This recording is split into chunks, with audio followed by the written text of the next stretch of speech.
Hello everyone, a very good morning. स्वागत है आपका आपके अपने YouTube channel mission IAS and PCS में। I hope you guys are doing well. आज है 12 सितंबर 2023 एंड ये है हमारा क्विज नंबर 55। अगर आपने इससे पहले की क्विजेस को सॉल्व नहीं किया है तो प्लीज़ उनको सॉल्व कर लीजिएगा, क्योंकि ये आपके कॉम्पिटेटिव एग्जाम्स में आपको बहुत ज़्यादा हेल्प करेंगी। इसी तरीके से डेली बेसिस पर प्रैक्टिस करते रहिए और अपनी नोट्स प्रिपेयर करते चलिए। तो चलिए शुरू करते हैं हमारा आज का ये क्विज। फर्स्ट क्वेश्चन है, which country has clinched the title of champion in SAF Under 16 Championship 2023? Saif under 16 championship 2023 में किस देश ने चैंपियन का खिताब जीता है? तो इस क्वेश्चन का करेक्ट आंसर हो जाएगा ऑप्शन ए। इंडिया ने बेसिकली ये खिताब जीत लिया है चैंपियनशिप का इस पर्टिकुलर टूर्नामेंट में, जिसका नाम है सैफ अंडर 16 चैंपियनशिप। और ये एक फुटबॉल टूर्नामेंट है। ये हाल ही में जो 2023 का एडिशन है, जो कंडक्ट करवाया गया है, वो 8th एडिशन है इस टूर्नामेंट का।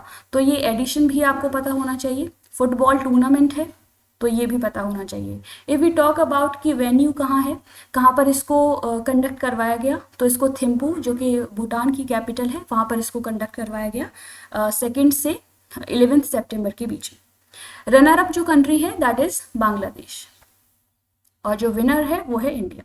तो ये कुछ इंपॉर्टेंट फैक्ट्स हैं रिगार्डिंग दिस पर्टिकुलर टूर्नामेंट, जो कि एक फुटबॉल टूर्नामेंट है, सैफ 16 चैंपियनशिप।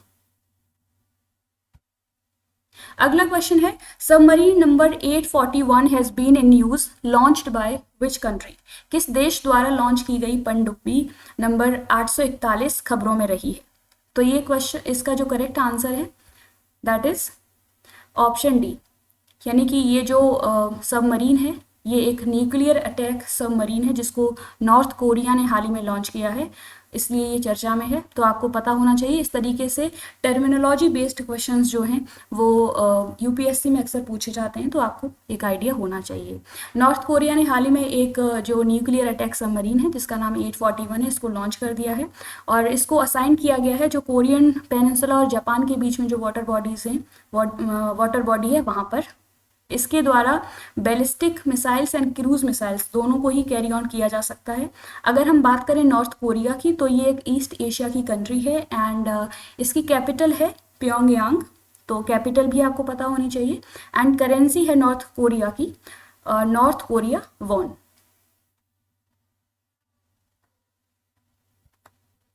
अगला क्वेश्चन है, researchers have made a rare discovery of a white sambar deer in which wildlife sanctuary of India? शोधकर्ताओं ने भारत के किस वन्य जीव अभयारण्य में सफेद सांभर हिरण की दुर्लभ खोज की है? तो इस क्वेश्चन का करेक्ट आंसर हो जाएगा ऑप्शन बी, यानी कि कावेरी वाइल्ड लाइफ सेंचुरी, जो कि कर्नाटका में लोकेटेड है। वहाँ पर रिसर्चर्स ने हाल ही में सांभर डियर जो है उसकी एक वाइट प्रजाति को वहाँ पर डिस्कवर किया है, जो कि अभी तक पाई जाने वाली पहली इस तरीके की प्रजाति है।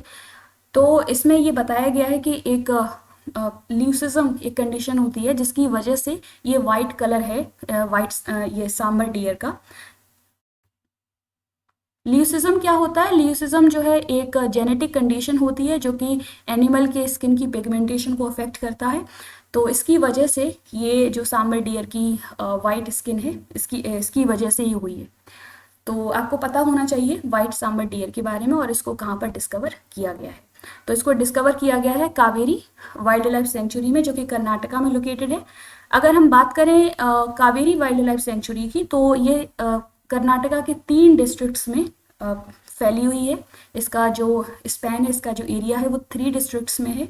और सबसे इम्पॉर्टेंट बात, ये जो वाइल्ड लाइफ सेंचुरी है वो 3 प्रोटेक्टेड एरियाज़ को कनेक्ट करती है। कौन कौन से वो 3 प्रोटेक्टेड एरियाज़ हैं वो भी आपको पता होने चाहिए। अक्सर यहाँ से यूपीएससी में यहाँ से क्वेश्चन बन सकता है।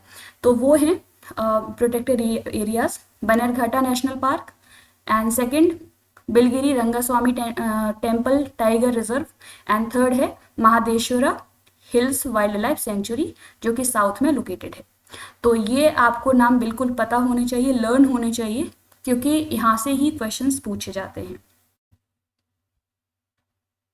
अगला क्वेश्चन है, which institution has proposed for self regulatory organisation for fintech entities? किस संस्थान ने फिनटेक संस्थाओं के लिए स्वनियामक संगठन का प्रस्ताव दिया है? तो इस क्वेश्चन का करेक्ट आंसर हो जाएगा ऑप्शन सी, यानी कि हाल ही में आरबीआई ने ये प्रपोजल दिया है कि जो फिनटेक कंपनीज़ हैं, फाइनेंशियल कंपनीज़ हैं, उनके लिए एक सेल्फ रेगुलेटरी ऑर्गेनाइजेशन होना चाहिए सो दैट कि इनको रेगुलेट किया जा सके और इनके लिए जो लॉज एंड रेगुलेशंस हैं उनको लाया जा सके। तो हाल ही में ये जो है प्रपोजल रखा है आरबीआई ने। अगर हम बात करें फिनटेक कंपनीज कौन सी होती हैं, तो फिनटेक का जो पूरा नाम है वो है फाइनेंशियल टेक्नोलॉजी कंपनीज। वो कंपनीज होती हैं जो कि टेक्नोलॉजी को यूज़ करती हैं फाइनेंशियल सर्विसेज को इनोवेटिव वे में प्रोवाइड करने के लिए, एंड जो भी फाइनेंशियल सॉल्यूशंस हैं उनको टेक्नोलॉजी के ज़रिए इनोवेटिव वे में प्रोवाइड करती हैं। फॉर एग्जांपल जैसे कि पेटीएम है ना, एंड फ़ोन पे है, पॉलिसी बाजार है, तो ये कुछ एग्जांपल्स हैं फिनटेक कंपनीज़ के। अगर हम बात करें कि सेल्फ रेगुलेटरी ऑर्गेनाइजेशंस क्या है, तो सेल्फ रेगुलेटरी ऑर्गेनाइजेशन एक नॉन गवर्नमेंटल ऑर्गेनाइजेशन है जिसको जो कि इंडस्ट्री के लिए रूल्स को इन्फोर्स करता है ना, और सो दैट कि जो कंज्यूमर्स के राइट्स उनको प्रोटेक्ट किया जा सके, एथिक्स को प्रमोट किया जा सके, इक्वालिटी को बढ़ाया जा सके, एंड जो कंपनी में प्रोफेशनलिज्म है उसको इम्प्रूव किया जा सके। तो ये इसका ऑब्जेक्टिव है और इसीलिए आरबीआई ने इस तरीके का प्रपोजल रखा है। अगला क्वेश्चन है, Saura paintings are famous paintings of India belongs to which state.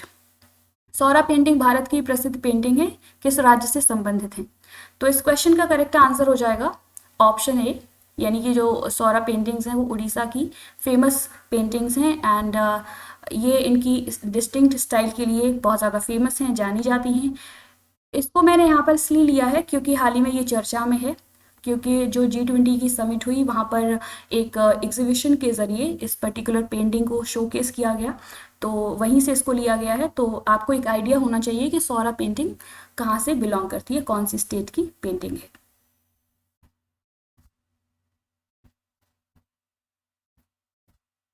अगला क्वेश्चन है, report titled as progress on the sustainable development goals the gender snapshot 2023 is published by which institution. सतत विकास लक्ष्यों पर प्रगति लिंग स्नैपशॉट 2023 शीर्षक से एक रिपोर्ट किस संस्थान द्वारा प्रकाशित की गई है। तो इस क्वेश्चन का करेक्ट आंसर हो जाएगा ऑप्शन बी, यानी कि ये यूनाइटेड नेशंस की एक रिपोर्ट है जो कि हाल ही में पब्लिश हुई है, हाल ही में ये रिपोर्ट जारी की गई है, और इसमें ये बताया गया है कि ग्लोबल एफर्ट्स के बावजूद भी जो जेंडर इक्वालिटी है उसको पूरी तरीके से जो है अचीव नहीं किया जा पा रहा है। तो ये अपने आप में एक इशू है ग्लोबल लेवल पर, तो इस रिपोर्ट में इस बात को मेंशन किया गया है। एक तो ये रिपोर्ट आपके एग्जाम प्रीलिम्स में भी पूछी जा सकती है, प्लस में आप इसको मेंस के एग्जाम में भी जो है इसको मेंशन कर सकते हैं, क्योंकि इस तरीके की रिपोर्ट जब आप मेंशन करेंगे तो आपका जो आंसर्स की जो क्वालिटी है वो और ज़्यादा इम्प्रूव होगी। Next question is, world EV day is celebrated on which date. विश्व ईवी दिवस किस तारीख को मनाया जाता है। EV means electric vehicles. तो इस क्वेश्चन का जो करेक्ट आंसर है दैट इज ऑप्शन डी, 9 सितंबर को वर्ल्ड इलेक्ट्रिक व्हीकल डे के रूप में सेलिब्रेट किया जाता है, और इसको सबसे पहले 2020 में सेलिब्रेट किया गया था। तो इसकी बिगिनिंग भी आपको पता होनी चाहिए कि कब की गई थी, और इसका ऑब्जेक्टिव ये है कि लोगों को बताना कि इलेक्ट्रिक व्हीकल्स के यूजेस जब यूज़ करेंगे तो इसके क्या क्या बेनिफिट्स हो सकते हैं, और इससे हम किस तरीके से क्लाइमेट चेंज में एक जो है पॉजिटिव इम्पैक्ट ला सकते हैं। तो इस बात की अवेयरनेस फैलाने के लिए इस पर्टिकुलर डे को सेलिब्रेट किया जाता है इंटरनेशनल लेवल पर। तो आपको ये डेट पता होनी चाहिए कि वर्ल्ड इलेक्ट्रिक व्हीकल डे कब सेलिब्रेट किया जाता है, दैट इज 9 सितंबर।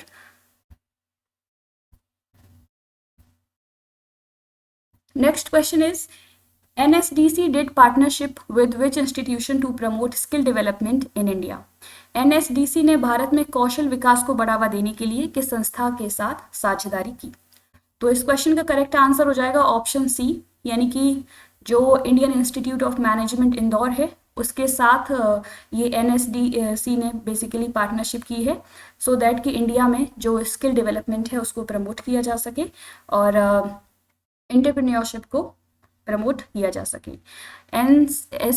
NSDC की बात करें तो इसका जो पूरा नाम है that is national skill development corporation.